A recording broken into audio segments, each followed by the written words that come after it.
നമ്മൾ ഇന്നത്തെ വീഡിയോ പരിശോധിക്കുന്നത് പ്ലേ സ്റ്റോറിനകത്ത് വളരെ ഇമ്പോർട്ടൻ്റ് ആയിട്ട് നമ്മൾ അറിഞ്ഞിരിക്കേണ്ട 3 കാര്യങ്ങൾ ഞാൻ കാണിച്ചു തരാം. തീർച്ചയായിട്ടും നമുക്ക് ഉപകാരപ്പെടും. നമ്മൾ ഓരോ ആപ്പുകളൊക്കെ ഇൻസ്റ്റാൾ ചെയ്യാറുണ്ട്.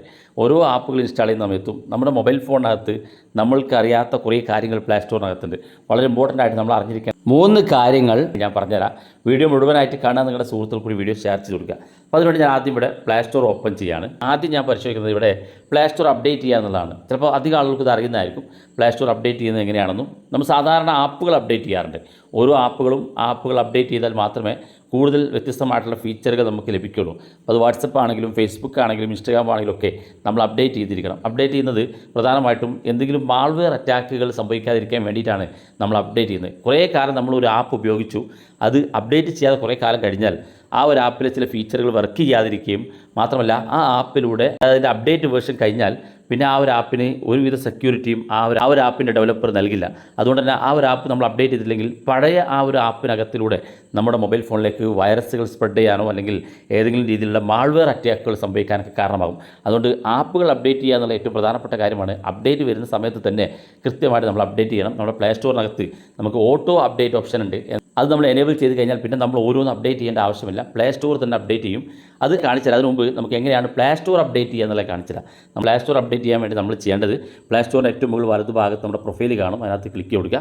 താഴെ ഭാഗത്തേക്ക് വരുമ്പോൾ ഇവിടെ കാണാൻ നിങ്ങൾക്ക് സെറ്റിംഗ്സ് ഉള്ള ഓപ്ഷൻ, അതിനകത്ത് ക്ലിക്ക് കൊടുക്കുക. ഇത് ഏറ്റവും താഴെ ഭാഗത്തേക്ക് വരുമ്പോൾ എബൌട്ട് എന്നുള്ള ഓപ്ഷൻ കാണും. അതിനകത്ത് ക്ലിക്ക് കൊടുക്കുക. ഏറ്റവും താഴെ ഭാഗത്തേക്ക് വരുമ്പോൾ ഇവിടെ കാണാം അപ്ഡേറ്റ് പ്ലേ സ്റ്റോർ എന്നുള്ള ഓപ്ഷൻ, ഒരു ബ്ലൂ കളറിൽ. അതിനകത്ത് ക്ലിക്ക് കൊടുക്കുക. ക്ലിക്ക് ചെയ്യുമ്പോൾ ഇതുപോലെ കാണിക്കും. ഇവിടെ താഴെ അണ്ടർസ്റ്റുഡ് എന്നുള്ള ഭാഗത്ത് ക്ലിക്ക് കൊടുത്താൽ മതി. പ്ലേ സ്റ്റോർ ഏറ്റവും ലേറ്റസ്റ്റ് ആയിട്ടുള്ള ഒരു വേർഷൻ നമുക്ക് ജസ്റ്റ് അപ്ഡേറ്റ് ആയിട്ട് വരും. അപ്പോൾ ഇങ്ങനെയാണ് പ്ലേ സ്റ്റോർ അപ്ഡേറ്റ് ചെയ്യുക. രണ്ടാമത്തെ കാര്യം നമ്മൾ പരിശോധിക്കുന്നത് നേരത്തെ പറഞ്ഞ പോലെ നമുക്ക് ആപ്പുകൾ അപ്ഡേറ്റ് ചെയ്യുക എന്നുള്ള ഏറ്റവും പ്രധാനപ്പെട്ട കാര്യമാണ്. ആപ്പുകൾ അപ്ഡേറ്റ് ചെയ്യാതിരുന്നാൽ നമ്മുടെ മൊബൈൽ ഫോണിലേക്ക് വൈറസോ അല്ലെങ്കിൽ ഹാക്കിങ്ങോ ഒക്കെ സംഭവിക്കാൻ കാരണമാകും. എന്നാൽ നമ്മുടെ ഫോണിനകത്ത് ഓട്ടോ അപ്ഡേറ്റ് ഓപ്ഷൻ ഉണ്ട്. നമുക്ക് ഓരോ ആപ്പുകളും പ്രത്യേകം അപ്ഡേറ്റ് ചെയ്യേണ്ട ആവശ്യമില്ല. നമ്മൾ ഈ ഓട്ടോ അപ്ഡേറ്റ് എനേബിൾ ചെയ്ത് കഴിഞ്ഞാൽ പ്ലേ സ്റ്റോറിൽ തന്നെ ആപ്പുകൾ അപ്ഡേറ്റ് വരുന്ന സമയത്ത് ഓട്ടോമാറ്റിക്കായിട്ട് തന്നെ അപ്ഡേറ്റ് ആകും. ആ ഫീച്ചർ ഞാൻ കാണിച്ചുതരാം. പ്ലേ സ്റ്റോറിൻ്റെ ഏറ്റവും മുകളിൽ വലതു ഭാഗത്ത് നമ്മുടെ പ്രൊഫൈൽ കാണും. അതിനകത്ത് ക്ലിക്ക് ചെയ്യാം. ഏറ്റവും താഴെ ഭാഗത്ത് സെറ്റിംഗ്സ് കാണും. അതിനകത്ത് ക്ലിക്ക് ചെയ്ത് കൊടുക്കുക. ഇവിടെ നിങ്ങൾക്ക് രണ്ടാമത്തെ ഓപ്ഷൻ കാണുന്ന നെറ്റ്വർക്ക് പ്രിഫറൻസ് എന്നുള്ള ഓപ്ഷൻ കാണും. അതിനകത്ത് ക്ലിക്ക് ചെയ്യുക. ഇവിടെ താഴെ ഭാഗത്തേക്ക് വരുമ്പോൾ ഇവിടെ കാണാം ഓട്ടോ അപ്ഡേറ്റ് ആപ്സ് എന്നൊരു ഓപ്ഷൻ കാണും. അതിനകത്ത് ക്ലിക്ക് കൊടുക്കുക. ഇവിടെ നിങ്ങൾക്ക് 4 ഓപ്ഷൻ കാണാൻ സാധിക്കും. ഒന്നാമത്തെ അപ്ഡേറ്റ് എനേബിൾ ചെയ്യുകയാണെന്നുണ്ടെങ്കിൽ ഈ ഒന്നാമത്തെ ഭാഗത്ത് സെലക്ട് ചെയ്യുകയാണെന്നുണ്ടെങ്കിൽ നിങ്ങൾ വൈഫൈയിലായാലും മൊബൈൽ ഡാറ്റയിലായാലും നിങ്ങളുടെ ആപ്പുകൾ അപ്ഡേറ്റ് ചെയ്യാൻ വേണ്ടിയുള്ളതാണ്. ആവശ്യമുള്ളവർക്ക് എനേബിൾ ചെയ്ത് കൊടുക്കാം. ഇവിടെ രണ്ടാമത്തെ ഓപ്ഷൻ കാണാൻ സാധിക്കും. ഇത് വൈഫൈയിൽ ഇല്ലാത്ത സമയത്ത് നമുക്ക് മൊബൈൽ ഡാറ്റയിൽ വെച്ച് ഏറ്റവും മോസ്റ്റ് ഇമ്പോർട്ടൻ്റ് ആയിട്ടുള്ള ആപ്പുകൾ, ഇപ്പോൾ ഉദാഹരണത്തിന് ജിമെയിൽ, വാട്സപ്പ്, ഫേസ്ബുക്ക് തുടങ്ങിയിട്ടുള്ള മോസ്റ്റ് ഇമ്പോർട്ടൻ്റ് ആയിട്ടുള്ള ആപ്പുകൾ മാത്രം മൊബൈൽ ഡാറ്റയിൽ അപ്ഡേറ്റ് ചെയ്യാനുള്ള ഓപ്ഷനാണ് രണ്ടാമത്തത്. ഇവിടെ മൂന്നാമത്തെ ഓപ്ഷൻ കാണാൻ സാധിക്കും അപ്ഡേറ്റ് ഓവർ വൈഫൈ ഓൺലി എന്നുള്ളത്. വൈഫൈയിൽ എപ്പോൾ വരുന്നോ ആ സമയത്ത് മാത്രം നമ്മുടെ ഫോണിനകത്തുള്ള ആപ്പുകൾ അപ്ഡേറ്റ് ചെയ്താൽ മതി. നാലാമത്തെ ഏറ്റവും അവസാനത്തെ option don't auto update apps എന്നുള്ളതാണ്. ഇത് സെലക്ട് ചെയ്ത് കൊടുത്തു കഴിഞ്ഞാൽ ഓട്ടോമാറ്റിക്കായിട്ട് അപ്ഡേറ്റ് ചെയ്യുന്നത് സ്റ്റോപ്പ് ആകും. നിങ്ങൾക്ക് ഓരോന്നും ആ അപ്ഡേറ്റ് വരുന്ന സമയത്ത് നിങ്ങൾ തന്നെ പ്ലേ സ്റ്റോർ ഓപ്പൺ ചെയ്ത് ഓരോന്നും അപ്ഡേറ്റ് ചെയ്യേണ്ടി വരും. എന്നാൽ ഞാൻ സജസ്റ്റ് ചെയ്യുന്നത് നിങ്ങൾക്ക് ഏറ്റവും മുകളിൽ കാണുന്ന ഒന്നാമത്തെ ഫീച്ചറാണ്. അത് സെലക്ട് ചെയ്ത് കഴിഞ്ഞാൽ വൈഫൈയിലാണെങ്കിലും മൊബൈൽ ഡാറ്റയിലാണെങ്കിലും ഒക്കെ നിങ്ങൾ ആപ്പുകൾ ഓട്ടോമാറ്റിക്കായിട്ട് എല്ലാ ദിവസവും അപ്ഡേറ്റ് വരുമ്പോൾ തന്നെ കൃത്യസമയത്ത് അപ്ഡേറ്റ് ചെയ്തോളും. അതുകൊണ്ട് തന്നെ നമുക്ക് ഏത് ആപ്പും കൃത്യസമയത്ത് അപ്ഡേറ്റഡ് വേർഷൻ ഉപയോഗിക്കാൻ സാധിക്കും.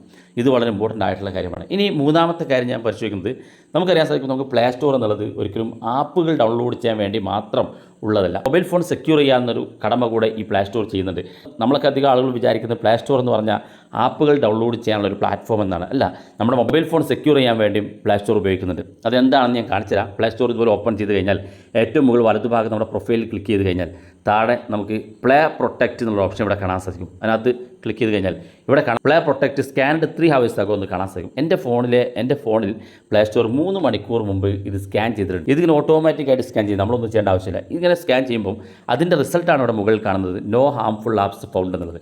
അതായത് വൈറസോ അല്ലെങ്കിൽ മറ്റേതെങ്കിലും മാൾവെയർ അറ്റാക്കുമായി ബന്ധപ്പെട്ടതോ അല്ലെങ്കിൽ സെക്യൂരിറ്റി ഇല്ലാത്തതോ അത്തരത്തിലുള്ള ആപ്പുകൾ ഉണ്ടെങ്കിൽ അതിവിടെ കാണിച്ചു തരും പ്ലേ സ്റ്റോർ. ഇപ്പോൾ എൻ്റെ ഫോണിനകത്ത് ഇവിടെ കാണാം ഞാൻ പ്ലേ സ്റ്റോറിൽ പോയി സ്കാൻ ചെയ്തിട്ടില്ല. പ്ലേ സ്റ്റോർ തന്നെ ഓട്ടോമാറ്റിക്കായിട്ട് 3 മണിക്കൂർ മുന്നേ എൻ്റെ മൊബൈൽ ഫോൺ സ്കാൻ ചെയ്തു. ഇവിടെ മുകളിൽ കാണാം അതിൻ്റെ result no harmful apps found. അതായത് പ്രത്യേകിച്ച് അസ്വാഭാവികമായിട്ടുള്ള ഒരു ആപ്പുകളും എൻ്റെ ഫോണിനകത്തില്ല എന്ന് പ്ലേ സ്റ്റോർ തന്നെ നമുക്ക് കാണിച്ചു തരുന്നുണ്ട്. താഴെ ഭാഗത്തേക്ക് നോക്കിയാൽ 67ഓളം ആപ്പുകൾ സ്കാൻ ചെയ്തതായിട്ട് ഇവിടെ കാണാൻ സാധിക്കും. ഇനി നിങ്ങൾക്ക് മാനുവലായി സ്കാൻ ചെയ്യണമെന്ന് തോന്നുന്നുണ്ടെങ്കിൽ ഇവിടെ കാണാം സ്കാൻ എന്നൊരു ഓപ്ഷൻ. അതിനകത്ത് ക്ലിക്ക് കൊടുത്താൽ മതി. എന്നാൽ മാനുവലായിട്ട് നമുക്ക് സ്വന്തമായിട്ട് സ്കാൻ ചെയ്യാൻ സാധിക്കും. ഇപ്പോൾ കാണാൻ സാധിക്കും ഇത് സ്കാൻ ആകുന്നത്. ഇനി ഇത് സ്കാൻ പൂർത്തിയായി കഴിഞ്ഞാൽ അതിൻ്റെ റിസൾട്ട് നമുക്ക് കാണിച്ചു തരും. അപ്പോൾ ഏതെങ്കിലും മാൾവെയറോ അല്ലെങ്കിൽ മറ്റേതെങ്കിലും രീതിയിലുള്ള അറ്റാക്ക് ചെയ്യുന്ന ആപ്പുകളുണ്ടെങ്കിൽ അത് നമുക്ക് ഈ ഒരു പ്ലേ സ്റ്റോർ തന്നെ കാണിച്ചു തരും. പക്ഷേ ഇത് ഓട്ടോമാറ്റിക്കായിട്ട് സ്കാൻ ചെയ്യണമെന്നുണ്ടെങ്കിൽ നമുക്കൊരു സെറ്റിംഗ്സ് എനേബിൾ ചെയ്യാനുണ്ട്. അതിനുവേണ്ടി നമ്മുടെ പ്ലേ സ്റ്റോറിൻ്റെ ഏറ്റവും മുകളിൽ വലതുഭാഗത്തുള്ള ഈ സെറ്റിംഗ്സിൻ്റെ ഐക്കണിലൊന്ന് ക്ലിക്ക് കൊടുക്കുക. ക്ലിക്ക് ചെയ്യുമ്പോൾ ഇവിടെ കാണുന്ന ഈ 2 സെറ്റിംഗ്സും എനേബിൾ ആണോ എന്ന് നോക്കുക. ഒന്നാമത് സ്കാൻ ആപ്സ് വിത്ത് പ്ലേ പ്രൊട്ടക്റ്റ് എന്നുള്ളതാണ്. നമുക്ക് ആപ്പുകൾ സ്കാൻ ചെയ്ത് നമുക്ക് പ്രൊട്ടക്റ്റ് ചെയ്യുന്നതിന് വേണ്ടിയുള്ള സെറ്റിംഗ്സാണ് ഒന്നാമത്. രണ്ടാമത്തെ ഇംപ്രൂവ് ഹാംഫുൾ ആപ്പ് ഡിറ്റക്ഷൻ എന്നുള്ളതാണ്. അതായത് ഏതെങ്കിലും മാൾവെയറോ വൈറസോ സംബന്ധിച്ച ആപ്പുകളോ മറ്റേതെങ്കിലും രീതിയിലുള്ള അപകടകരമായ ആപ്പുകളുണ്ടെങ്കിൽ ഡിറ്റക്റ്റ് ചെയ്ത് കാണിച്ചു തരാനുള്ള ഓപ്ഷനാണ് രണ്ടാമത്തെ സെറ്റിംഗ്സ്. ഈ 2 സെറ്റിംഗ്സ് കൂടെ ഒന്ന് എനേബിൾ ചെയ്ത് കൊടുത്താൽ മതി. എന്നാൽ പ്ലേ സ്റ്റോർ ഓട്ടോമാറ്റിക്കായിട്ട് തന്നെ ഇതൊക്കെ സ്കാൻ ചെയ്തുകൊണ്ടിരിക്കും. അപ്പോൾ പ്ലേ സ്റ്റോർ എന്ന് പറഞ്ഞാൽ ആപ്പുകൾ ഇൻസ്റ്റാൾ ചെയ്യാൻ വേണ്ടി മാത്രമുള്ളതല്ല, നമ്മുടെ ഫോൺ സെക്യൂർ ചെയ്യാൻ വേണ്ടി കൂടി ഉപയോഗിക്കാൻ സാധിക്കുന്നതാണ്. തീർച്ചയായിട്ടും പ്ലേ സ്റ്റോറിനകത്ത് നമ്മൾ അറിഞ്ഞിരിക്കേണ്ട വളരെ ഇമ്പോർട്ടൻ്റ് ആയിട്ടുള്ള ഫീച്ചറുകളാണ് നമ്മൾ പരിശോധിച്ചത്. വീഡിയോ ഇഷ്ടപ്പെട്ടെങ്കിൽ നിങ്ങളുടെ സുഹൃത്തുക്കൾക്ക് മറക്കാതെ ഷെയർ ചെയ്ത് കൊടുക്കുക. ഇതുപോലുള്ള വ്യത്യസ്തമായ അറിവുകളുമായി നമുക്ക് അടുത്ത വീഡിയോയിൽ കാണാം.